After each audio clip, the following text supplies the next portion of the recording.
శుక్రవారం రోజు నేను చేసే ఫుల్ పూజా విధానం మొత్తం లాంగ్ వీడియోలు అప్లోడ్ చేశాను. కుదిరితే అందరూ చూడడానికి ట్రై చేయండి.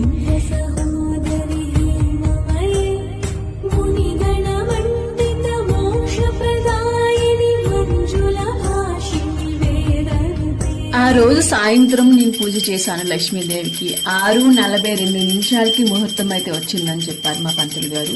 అప్పుడైతే నేను లక్ష్మీదేవికి కాకుండా ముందుగా చంద్రుడికి నేనైతే నమస్కారం చేశాను అనమాట. తనని చూసి తర్వాత తులసి కోట దగ్గరికి వెళ్ళి నమస్కారం చేశాను అనమాట. ఈ రోజు పెట్టిన మా కలశానికి నైట్ ఏ నైవేద్యంగా పెట్టానంటే పాలు పెట్టమన్నారు, తేనె పెట్టమన్నారు, పంచదార పెట్టమన్నారు. ఈ మూడైతే నేను ఆవిడకి అయితే పెట్టానమాట.